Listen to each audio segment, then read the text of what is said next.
Therapy in post-communist regime. When we say shock therapy, it is a process of transition. What we say when we say a process of transition, that is moving away from all the institutions that were made during the Soviet Union was there.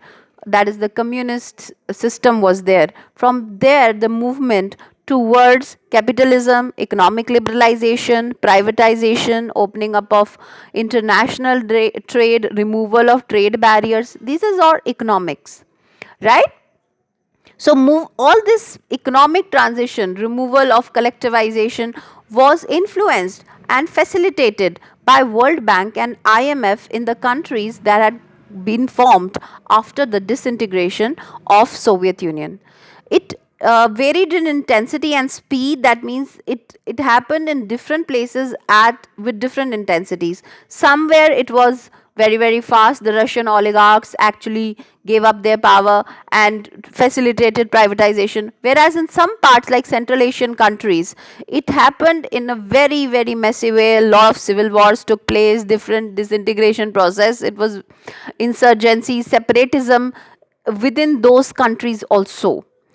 Now, shock therapy, when we say process of transition, it was not an easy road. It was not just simple. It was not something that was written on a paper and it got implemented. But it was very difficult road. It was very hard path moving away from a place where citizens were getting social security, unemployment benefits, subsidies in electricity, water bills, right? From here, they had largely to be coming into a economic sector that was based on ownership of private property, privatization of all the assets, no government support. So they were moving. This process, it was a process of transition.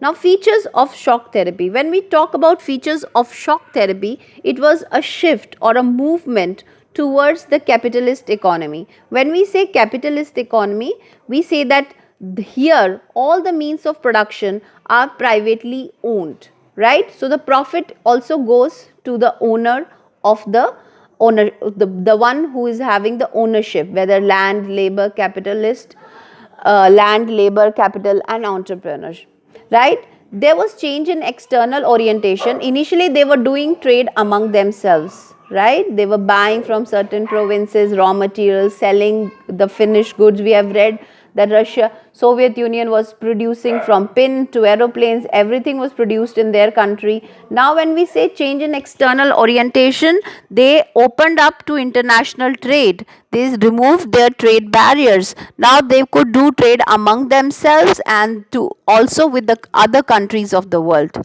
There was privatization of state assets. All the assets that were owned by the state, the government, were now privatized, right? Sold off to private owners. Western economic model of capitalism, liberalization, privatization was followed. The collective farming system was given up, which was followed during the communist system. Now there was private farming and rooting out completely all structures that existed during the Soviet period. So everything that was there was the change was there towards privatization, right? In this cartoon, in this political cartoon, you can see that it was not an easy road. This transition was not an easy road.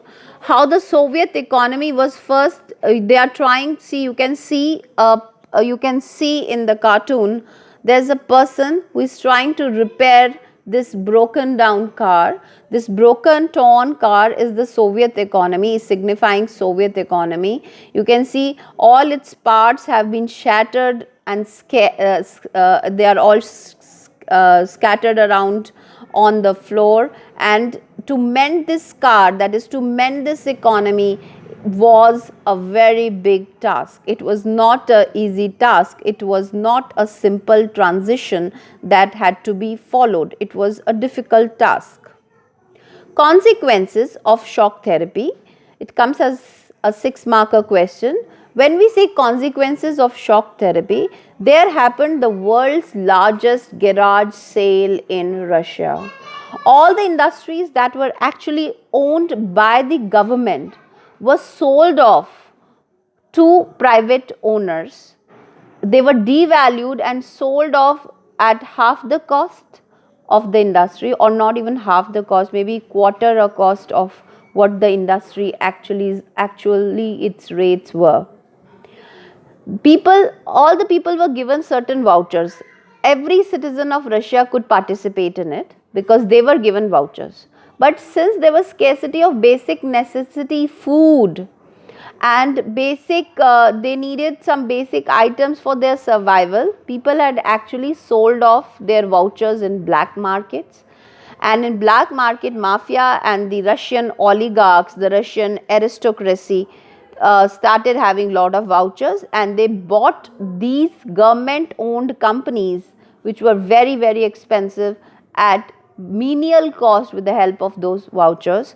And that is why it is known as the largest garage sale in the history, because the basic valuable industries were devalued and given to private owners at throwaway prices. Now, when we say second point, there was very high inflation, there was price rise. The ruble, the currency of Russia, was actually declined. The value of rubles actually declined. When a country's currency value declines, the savings that people have, whether in their house or banks, their value of the money also declines. Since the collective farming was already given up, there was no food security and Russia had to import food.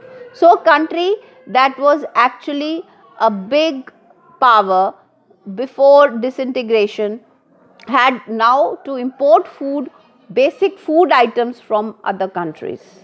There was poverty because during the Soviet system, there were a lot of government subsidies that were given. All of that was withdrawn.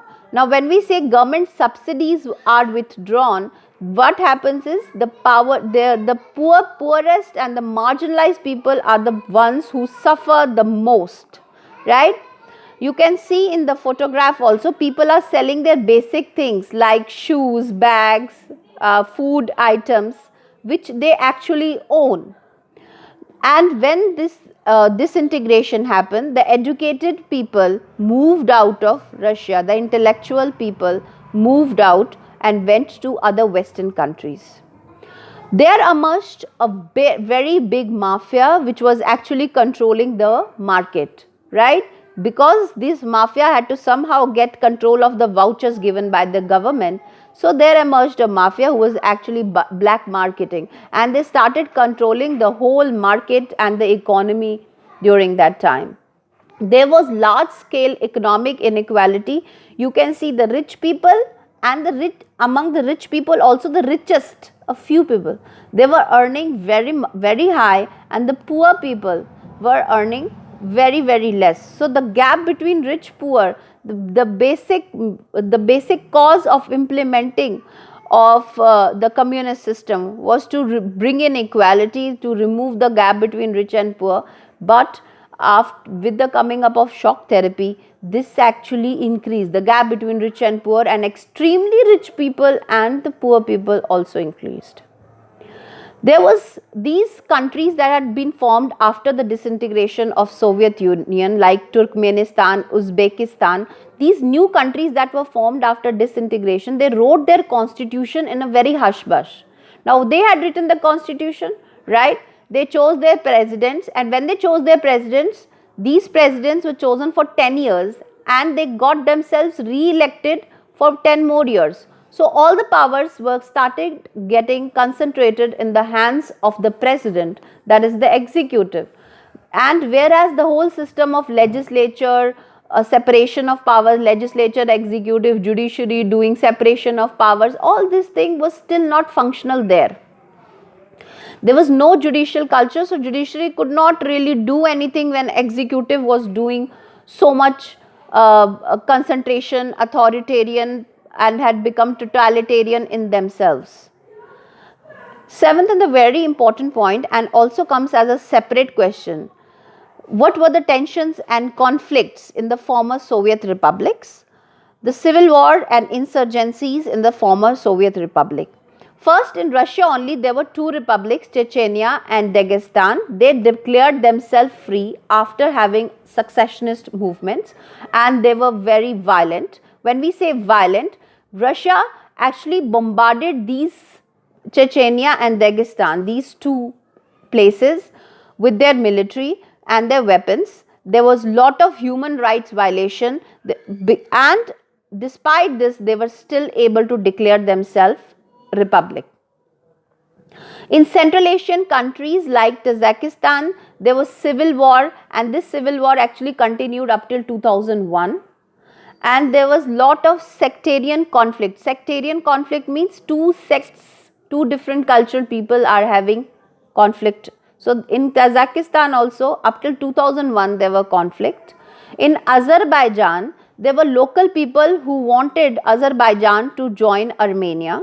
When we talk about Georgia, there was a civil war there. Also, it had river water dispute with Ukraine, Kazakhstan and Georgia. See, all these countries were formed after the disintegration of Soviet Union, and instead of having a peaceful thing, they were having difficult situations after they got independence. When we talk about East European country, Czechoslovakia got broke down into two, Czechs and Slovakia. But when we talk about Yugoslavia, we know that Yugoslavia later got disintegrated into 6 different states. NATO had lot of intervention in Yugoslavia because of the inter-ethnic civil war that was happening between two different cultural sects there. You can see two photographs here. USA out of Eastern Europe. USA should be out of Eastern Europe. This was the demand raised by the people, that it was their own problem and they did not want US intervention there. Next picture is NATO out of Yugoslavia. That means Yugoslavia should be left alone to solve its own issues. NATO does not or should not intervene to or bombard Yugoslavia to solve the issue.